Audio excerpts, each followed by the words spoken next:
One. Live from Lyle, bringing the Top Gun stolen hat from Timmy's office from last year. Got the aviators on, and I got DJ Cocoa Puff at my side. The 12 Angry Men draft preview show for the 2012 season. Got three themes coming at you, folks. Tell them what we got today. Well, Maverick, we got the draft order. We're going to go through. We're going to give our predictions. We're going to talk about each team. We're not going to leave Dirty out just because he's down in Kentucky. Lexington. We're going to get a confirmation from you on the #1 overall pick. Breaking news. He's going to give the #1 pick, a la Mario Williams, to the Texans the year Reggie Bush was projected to go #1. And finally, we're going to bring it home with the questions submitted to us live via Facebook. We haven't seen these. We're going to answer them live on the air. It's going to be great. Let's get started here. Without further ado, let's, right from the top. How about this? How about you don't say without further ado ever again? All right, asshole. Why don't you give your #1 pick? That's a tough call. Options include LeSean McCoy, Ray Rice, Aaron Rodgers, or Arian Castner. I think I know who you're going with. Put it on the board! It's Foster. You're not concerned about the offensive tackle that just went on IR for the year in Houston? No. You're not worried about Ben Tate stealing any points, touches, carries? Yes. You're still going Foster, though? I'm still worried about your love affair with Andre Johnson year after year, and the guy does nothing. You and Downtown Donnie loved it. I had him 1 year, Sucks. and he was great. Sucks. Moving on. Second pick. Los Herobes. With Foster gone, I think Freubitz goes with Aaron Rodgers here. That's not a bad pick and a safe bet for Herobes. If he goes with another running back here, the guy will have another lousy 2012 season. The death of him will be a running back. Do you know why? Remind the viewers why. Well, Jamal Charles tore his ACL in Week 1 last year. I don't think Ray Rice or LeSean McCoy would get injured. You're saying that you think those two running backs would be the demise? I'm just saying they have a greater chance to be injured. That Green Bay Packers offensive line has sucked, but somehow they always pull it together. I wish Mike Tyson could do the same for Jay Cutler, but he hasn't proven to do so. Yeah, I think he has a place in his heart because his fiance is a Green Bay Packer fan. Hip-hop and bebop. Moving on. Wait, Tom. Sorry. I'm getting this in. Breaking news, live to the 12 a.m. news desk. Buckets is on a camping trip and will not be attending the draft. Dude, are you serious? Oh, it's coming in right now. Unbelievable. You know what this means. Maverick, you know what this means. I hate to be happy over not having Buckets at a draft for a second straight year, but boy, do I love to get paid! Making it rain, heavenly body style, DJ Mikey.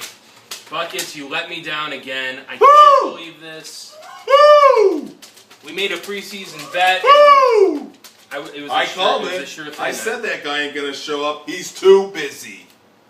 Well, Third pick is Buckets, but this changes things. Let's think about this for a he's second. auto-picked. He's auto-picking. You know what this means? I think McCoy is ranked ahead of Rice. By Yahoo. And if that's the case, then McCoy would go off the board, and unfortunately, Buckets misses out on his NFL man crush, Ray Rice. Wow. Guess I don't give a shit. Do you?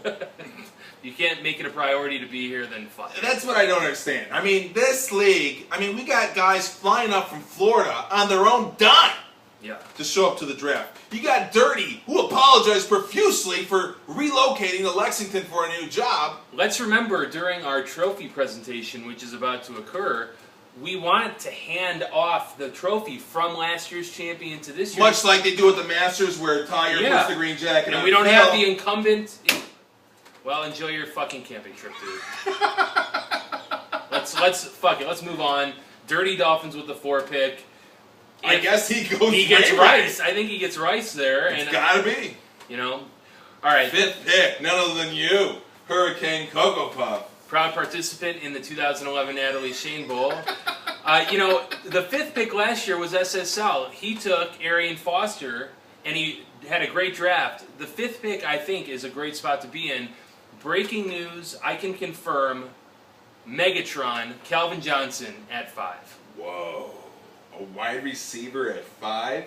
He's the best wide Where receiver I come from, by a mile. Where I come from, that's what you call a pull and reach. All right, well, you stick with, A.J. Green as your number 1 if you go wide out in the 2nd round. Or you stick with, like, Johnny Knox and see what happens. Fine, I'll take Johnny Knox because your ass will take Devin Aromashu a round earlier. And Johnny Knox will take you right to 4th place. Moving on with the 6th pick. So our second auto pick in the top half of the draft. Downtown Johnny. Cutler's Command. Who goes here? Who got ranked that high? You know what? I think he'll go Brady here, and that'll screw Freshness, who wants to take Brady at 7. So if Donnie goes Brady, who does Freshness reach for at 7? Darren McFadden. And that will be another lousy year for you, Fresh. Or he goes CJ2K because he has a signed autograph poster of Chris Johnson. No, he has a signed autograph jersey. Remember he came to the draft hawking that a year ago? Wanted like $1,000 for the damn thing. He goes, it's got to be still sitting in his condo. No notice of authenticity. I mean, he wrote the name himself on the darn jersey. Might as well have been in crayon. Well, I think Cutler gets Brady. I think Freshness goes Chris Johnson at 7. And SSL with 8 goes who? Well, he loves the Bears. Does he go Forte? He might. Let's remember, 3 of his players are already off the draft board in Arian Foster, Tom Brady, and Calvin Johnson. Are you implying he might be reaching for Welker here? It's the only remaining member of his 2011 team that helped him get to the championship. Let me pull my hat over my ears, bucket stub, in tribute to him not showing up tonight. So I'm going to go out on a limb and say SSL reaches for Wes Welker with the 8th pick. Fair enough. Is that a bold prediction? Not really, but this is bold right now. Turbochargers at 9. Not bold at all. I'd be willing to bet $76 that Turbo goes Jay Cutler with the 9th overall pick. Sadly, you're probably right. Moving on, number 10. Axe. Hollywood. Axe. The North Shore Diva. The highest maintenance manager in our league by a mile. What does he do here? I hate to say this, but you heard the analogy earlier. Where I come from, you call this the pull and reach. At 10, who? He reaches for either Maurice Jones-Drew down in Jacksonville, Florida, reaching, or he reaches even further south to the dirty south and takes Jimmy Graham. Whoa! You're predicting tight end at the 10th overall pick? Well, what I'm predicting here is a guy who's not going to have his wife, a USC athlete who knows more than half the people in this league, helping him draft. That's what I'm predicting. That's true. He would be far better drafting from his mansion up in Highland Park. Vernon Hills, I believe. They're all the same up there. Might as well be Winnetka.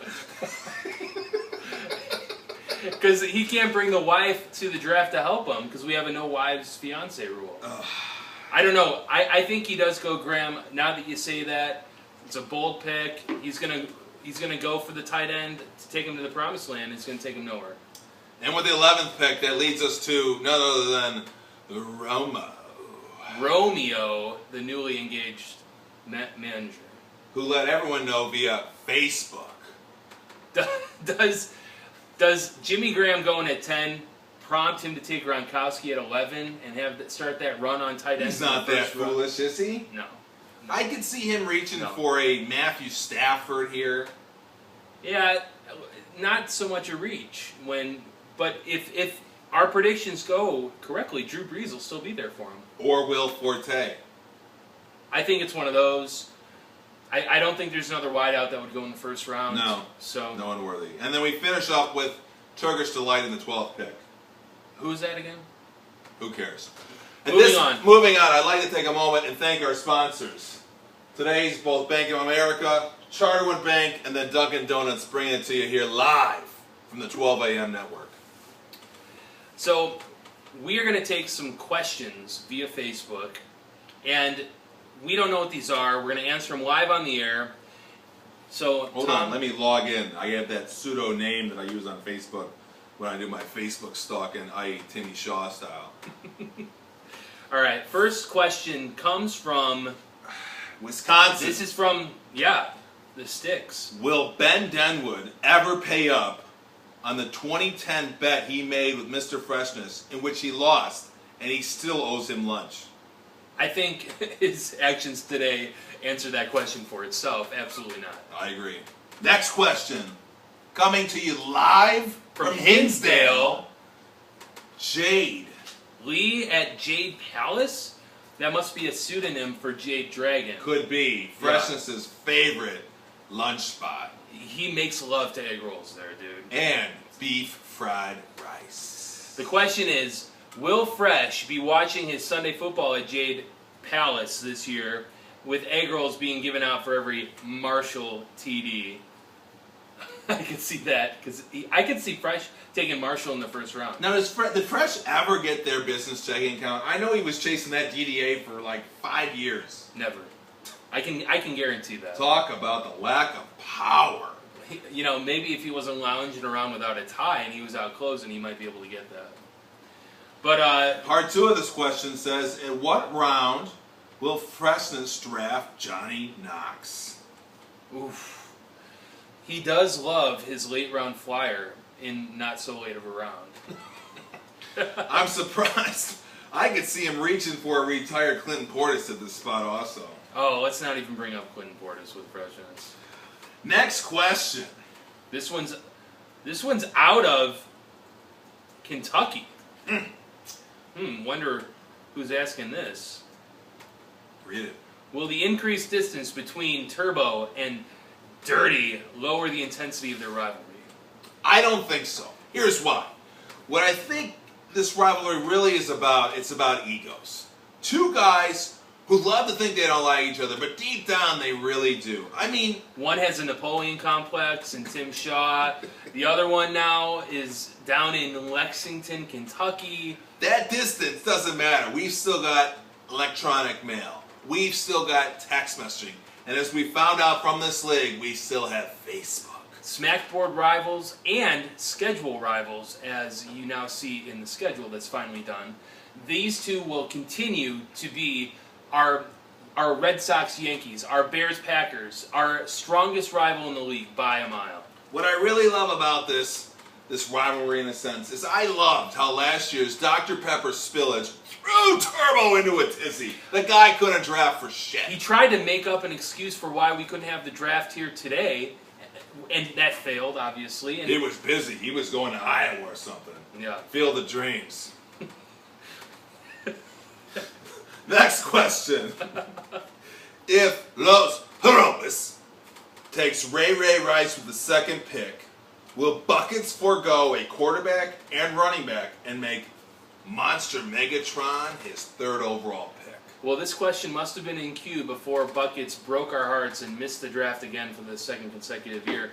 I think Ray, you know, even if Hrabitz takes him, isn't going to impact Buckets, because I think Buckets auto-picks McCoy no matter what here.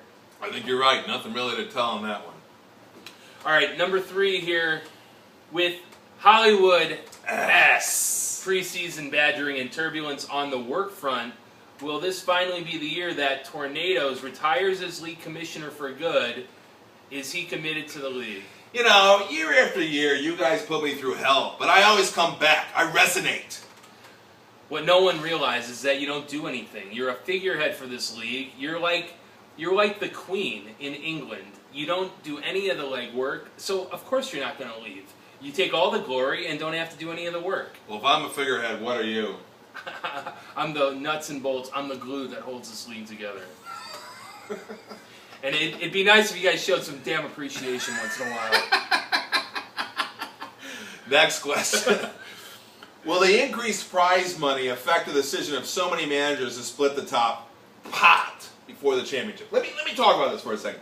Great question. Good question. Where's this coming from? Batavia?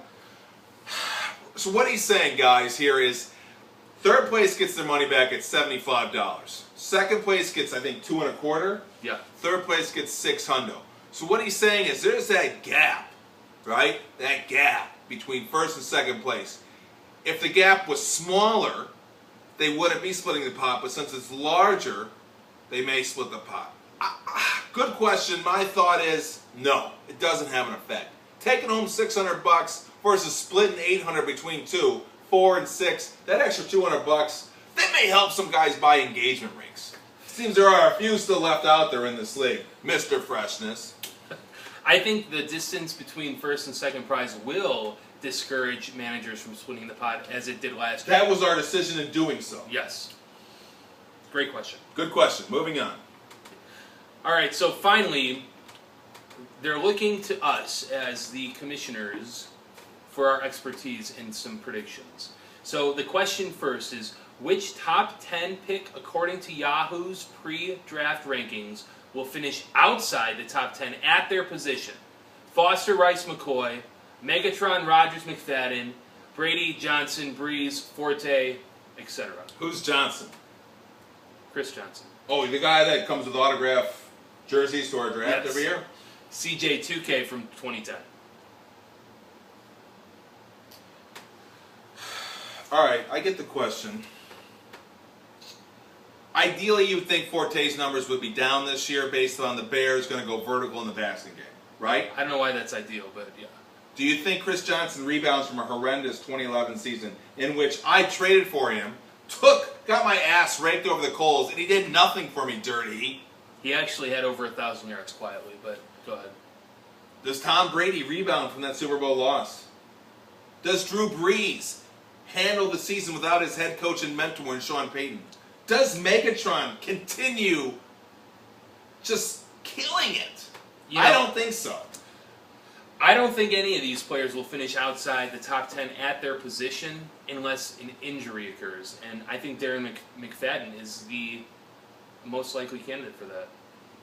He's got a Liz Frank injury, which my inside sources tell me is it's a difficult running back injury in the foot, hard to recover from. Let me interrupt you there. This is that same inside source that told you Arian Foster would likely not even play last year because his hamstring was so badly damaged. That's not exactly what that source said, but go ahead.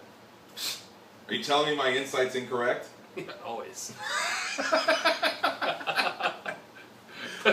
Good question. I think we've answered it the best as we could.